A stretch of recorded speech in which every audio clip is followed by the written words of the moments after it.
ॐ शान्ताकारं भुजगशयनं पद्मनाभं श्रीशं विश्वाधारं गगनसदृशं मेघवर्णं शुभांगं लक्ष्मीकान्तं कमलनयनं योगीवृद्धियानगमं वन्दे विष्णुं भवभैरं सर्वलोकैकनाथं। बोलो श्री विष्णु भगवान की जय। जय श्री राधे। अभी फाल्गुन मास के शुक्ल पक्ष की एकादशी आने वाली है, जिसे आमल की एकादशी कहते हैं। जो भी कोई स्त्री पुरुष एकादशी का व्रत धारण करता है वह फलाहार रहता है। एकादशी के व्रत में अन्न नहीं खाया जाता और दशमी तिथि में एकादशी से पहले दिन चावल का त्याग कर दिया जाता है। तो एकादशी में चावल खाने का बहुत बड़ा दोष है। तो इस तरह से फलाहार करके एकादशी का व्रत करना चाहिए और एकादशी महात्म्य की कथा पढ़नी चाहिए या सुननी चाहिए और भगवान विष्णु का कीर्तन आदि करें। इस तरह से सत्यनिष्ठ रहते हुए एकादशी के व्रत को करने से भगवान विष्णु का वैकुंठ लोक मिलता है। आइए इसके महात्म्य की कथा सुनते हैं। अथ फाल्गुन शुक्ला एकादशी व्रत कथा। आमल की एकादशी। मानधाता बोले कि हे वशिष्ठ जी, यदि आपकी मुझ पर कृपा है तो किसी ऐसे व्रत की कथा कहिए जिससे मेरा कल्याण हो। महर्षि वशिष्ठ बोले, हे राजन, सब व्रतों से उत्तम और अंत में मोक्ष देने वाले आमल की एकादशी के व्रत का मैं वर्णन करता हूँ। यह एकादशी फाल्गुन मास के शुक्ल पक्ष में होती है। इस व्रत के करने से समस्त पाप नष्ट हो जाते हैं। इस व्रत का फल 1000 गोदान के फल के बराबर होता है। अब मैं आपसे एक पौराणिक कथा कहता हूँ, ध्यान पूर्वक सुनिए। एक वैदिश नाम का नगर था जिसमें ब्राह्मण, क्षत्रिय, वैश्य और शूद्र चारों वर्ण आनंद सहित रहते थे। उस नगर में सदैव वेद ध्वनि गूंजा करती थी तथा पापी, दुराचारी तथा नास्तिक उस नगर में कोई नहीं था।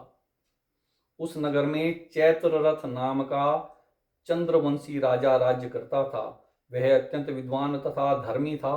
उस नगर में कोई भी व्यक्ति दरिद्र व कंजूस नहीं था।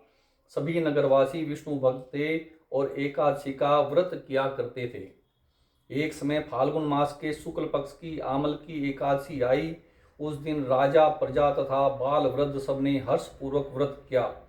राजा अपनी प्रजा के साथ मंदिर में जाकर पूर्ण कुंभ स्थापित करके धूप, दीप, नैवेद्य, पंचरत्न आदि से धात्री आंवले का पूजन करने लगे और इस प्रकार स्तुति करने लगे, हे धात्री, तुम ब्रह्म स्वरूप हो, तुम ब्रह्मा जी द्वारा उत्पन्न हुए हो और समस्त पापों का नाश करने वाले हो।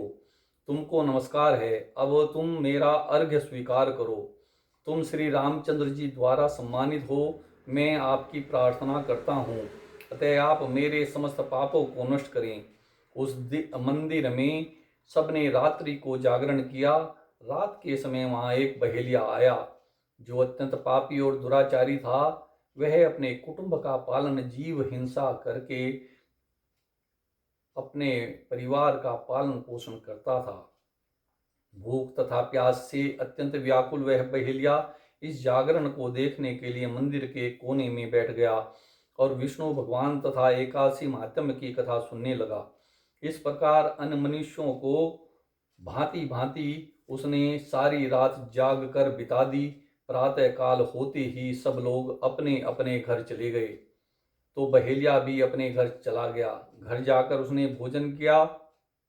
कुछ समय बीतने के पश्चात उस बहेलिये की मृत्यु हो गई, मगर उस आमल की एकादशी के व्रत तथा जागरण से उसने राजा विदुरथ के घर जन्म लिया और उसका नाम वसुरथ रखा गया। युवा होने पर वह चतुरंगनी सेना के सहित तथा धन धान्य से युक्त होकर 10,000 ग्रामों का पालन करने लगा। वह तेज में सूर्य के समान, कांति में चंद्रमा के समान, वीरता में भगवान विष्णु के समान और अक्षमा में पृथ्वी के समान था। वह अत्यंत धार्मिक, सत्यवादी, कर्मवीर एवं विष्णु भक्त था। वह प्रजा का समान भाव से पालन करता था। दान देना उसका नित्य का कर्तव्य था। एक दिन राजा शिकार खेलने के लिए गया। देव योग से वह मार्ग भूल गया और दिशा ज्ञान न रहने के कारण उसी वन में एक वृक्ष के नीचे सो रहा। थोड़ी देर बाद पहाड़ी मलेच्छ वहां पर आ गए और राजा को अकेला देख मारो मारो शब्द कहते हुए राजा की ओर दौड़े। मलेच्छ कहने लगे कि इस दुष्ट राजा ने हमारे माता पिता, पुत्र पौत्र आदि अनेक संबंधियों को मारा है तथा देश से निकाल दिया है, अतः इसको अवश्य मारना चाहिए। ऐसा कहकर वे मलेच्छ उस राजा को मारने दौड़े और अनेक प्रकार के अस्त्र शस्त्र उसके ऊपर फेंके। वे सब अस्त्र शस्त्र राजा के शरीर पर गिरते ही नष्ट हो जाते और उनका वार पुष्प के समान प्रतीत होता। अब उन मलेच्छों के अस्त्र शस्त्र उल्टा उन्हीं पर प्रहार करने लगे, जिससे वे मूर्छित होकर गिरने लगे। उसी समय राजा के शरीर से एक दिव्य स्त्री उत्पन्न हुई। वह स्त्री अत्यंत सुंदर होते हुए भी उसकी भ्रुकुटी टेढ़ी थी। उसकी आंखों से लाल लाल अग्नि निकल रही थी, जिससे वह दूसरे काल के समान प्रतीत होती थी। वह स्त्री मलेच्छों को मारने दौड़ी और थोड़ी ही देर में उसने सब मलेच्छों को काल के गाल में पहुंचा दिया। जब राजा सोकर उठा तो उसने मलेच्छों को मरा हुआ देखकर कहा कि इन शत्रुओं को किसने मारा है? इस वन में मेरा कौन हितैषी रहता है? ऐसा विचार कर ही रहा था कि आकाशवाणी हुई, हे राजा, इस संसार में विष्णु भगवान के अतिरिक्त कौन तेरी सहायता कर सकता है? इस आकाशवाणी को सुनकर राजा अपने राज्य में आ गया और सुखपूर्वक राज्य करने लगा। महर्षि वशिष्ठ बोले, हे राजन, यह आमल की एकादशी के व्रत का प्रभाव था।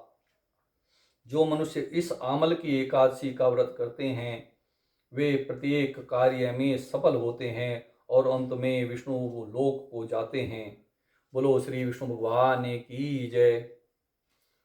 और अगर इस एकादशी की शाम आंवले के पेड़ के नीचे शुद्ध देसी घी का दिया जलाया जाए तो बहुत ही श्रेष्ठ होता है। जय श्री राधे।